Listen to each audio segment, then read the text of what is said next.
My name is Carol O'Connor. I'm an organizational specialist and also a leadership development specialist. I have worked as a lecturer, a teacher, a writer, and an observer of people and places for about 30 years. I would characterize effective communication in two ways, directly and indirectly. And if I look at the direct approach first, I'm looking at outcomes that I know result from good communication. Things like projects are completed on time and within budget. People adhere to a quality standard, and most important, employees feel motivated. Employee motivation is an aspect of engagement. And engagement is an indirect way of characterizing effective communication because you don't get it unless you have communicated effectively. Without good communication, engagement can't exist. Its function and its existence depends upon you as a boss communicating to me as an employee that what I do is valued by the business. There is a virtuous circle that begins with good communication and then through connecting with employees creates a sense of engagement.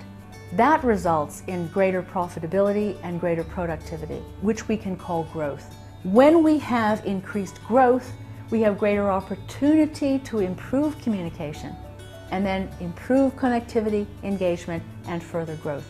It's a positive spiral and a virtuous circle so that growth enables improved communication, etc.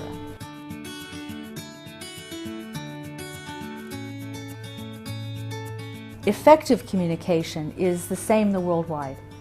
There are shared systems, there are shared standards of behavior, shared quality ideas, and so it's the same, while ineffective communication looks different everywhere.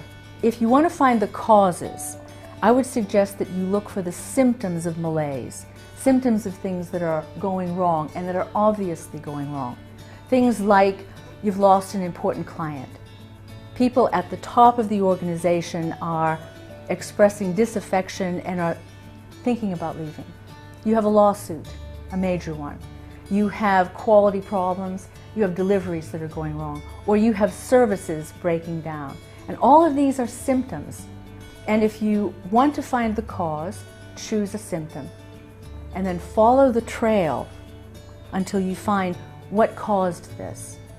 And some of the kinds of causes that can disrupt communication and create ineffective communication are things like an acquisition that hasn't been fully integrated, or you've downsized and not put in place new infrastructure that will enable employees to do their job. And the end result is that employees are playing catch up all the time. They're fixing things, they're fighting fires, and they shouldn't have to do that. A communication audit is a level-by-level examination of not just communication behavior, but the systems that are in place that enable communication.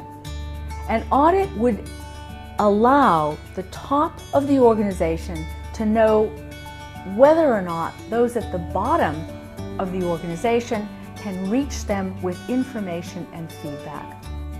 A communication audit is an intention by the top of the organization to learn what's going on at the bottom of the organization in a sincere way so that they can build on that, they can learn from their employees.